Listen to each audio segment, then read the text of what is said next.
Oh,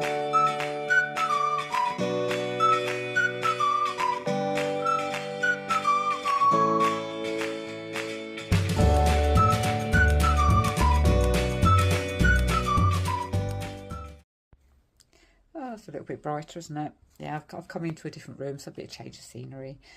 But anyway, right, next one. I've talked a lot about the struggles that I've been through in the past because of the autism and whatever.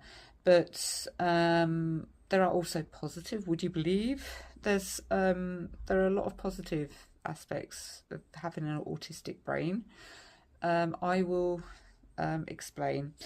One of them is stop saying excuse me. I know someone. I used to go to lots of parties with this guy, with this couple. I used to go out to their place, and quite often I would, if I was sitting talking to one of his friends, like the party guests, he would just suddenly just pipe up. And I have the suspicion he might have a little bit, the spectrum thing, in a totally different way to me. But yeah, I mean, as I said, I think we're all on the spectrum, really, aren't we? Some further up than others.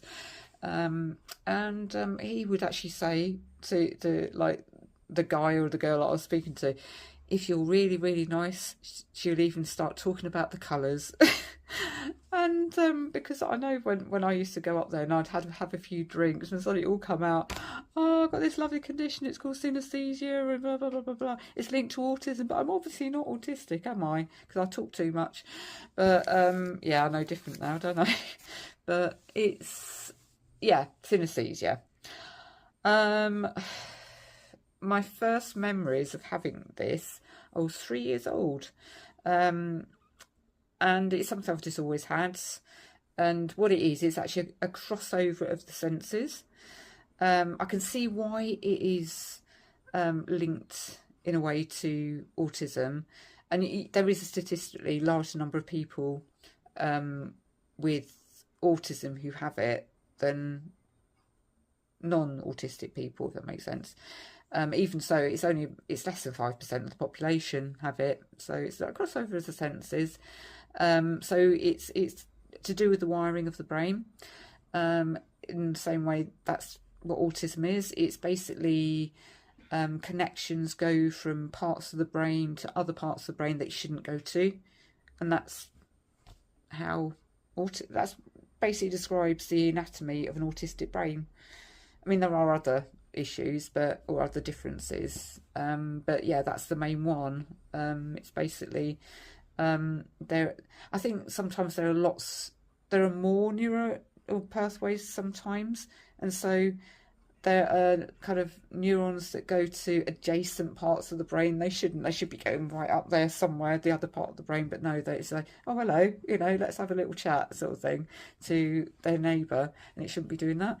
So synesthesia is crossover of the senses. It just means that sometimes different senses are actually connected when they shouldn't be connected.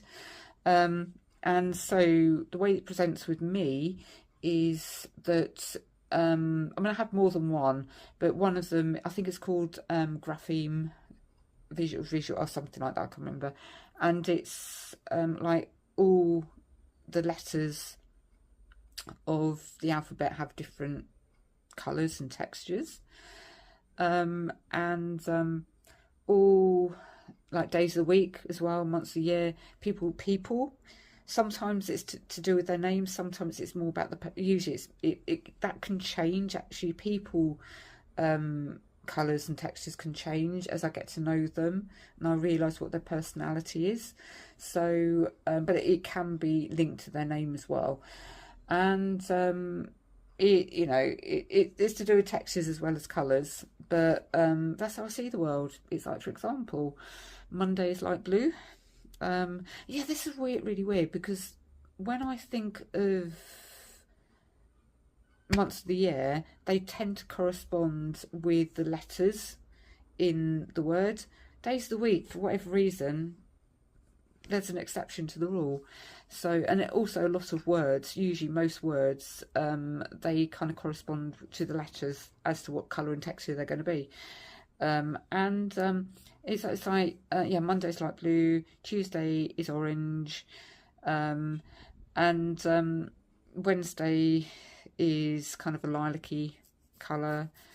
Most of the days of the week they're kind of quite flat for me, whereas letters, they can be bumpy, they can be gloopy, they can be scratchy, they can be sandy, you know. So yeah, it's a texture thing. So the textures aren't so much. That's interesting. I just thought of that. The textures aren't really there as much.